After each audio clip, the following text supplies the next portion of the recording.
Hi, my name is Anna, and I'm so glad you're here because I asked you a question, and you were very interested and intrigued, and you wanted to know what I was talking about.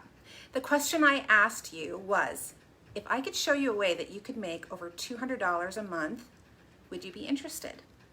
Listen, these are really unprecedented times, and people are wondering how they can add to their family income, or maybe they've lost their jobs, or maybe they're just wanting a little extra and feeling like they can have some control. So I'm going to ask you another question. What if I told you that there was a way to buy craft or sign making supplies at wholesale, meaning a very large discount, and actually able to make money off of that and turn it around and make it into really amazing products that you could either sell or use to just craft with some friends? Would that intrigue you? Let me break it down a little bit further.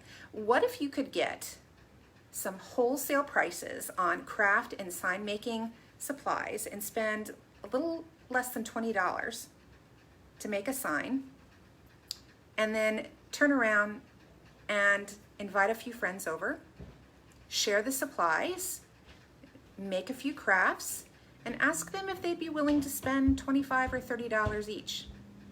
Maybe the first time you do it, you only invite 5 friends. Do you have more than 5 friends? I bet you do. And then you have so much fun that they tell their friends, and they're said, you know what, we got together, we got really crafty, we had a good time, I came away with a really cool project. I'm gonna ask somebody else to do it if they'll come over to my friend's house and do this. So you invite 5 more of their friends to come over and do it.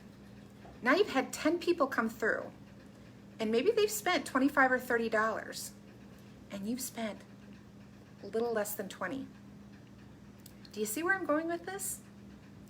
There are a lot of different ways that you can use these products, but let me pose another scenario to you.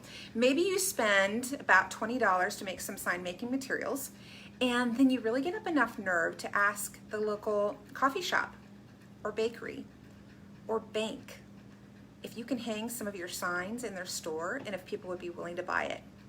Or maybe you get up enough courage that you finally ask that little boutique that you adore if they'd be willing to carry some of your signs and some of your creations. They might charge you a little bit, maybe a little bit commission or maybe a little bit of rent. But if you were able to sell 10 or 20 of these a month, how fun would that be? Guys, there are a lot of different ways that you can do this, and I'm a mom boss, just like you guys. I take care of my family, but I also work full time. And I do this on a little bit larger scale, but you could do this too. I promise you, you can. It's just such an empowering way to be creative, if you're a little crafty, and turn this into a little bit of a side hustle. So if you're interested in more, I'm gonna put a little bit more information down below this video. But I'm going to ask you again, if you could make $200 or more a month for your family just being crafty, would you be interested? Send me a message. I'd love to talk.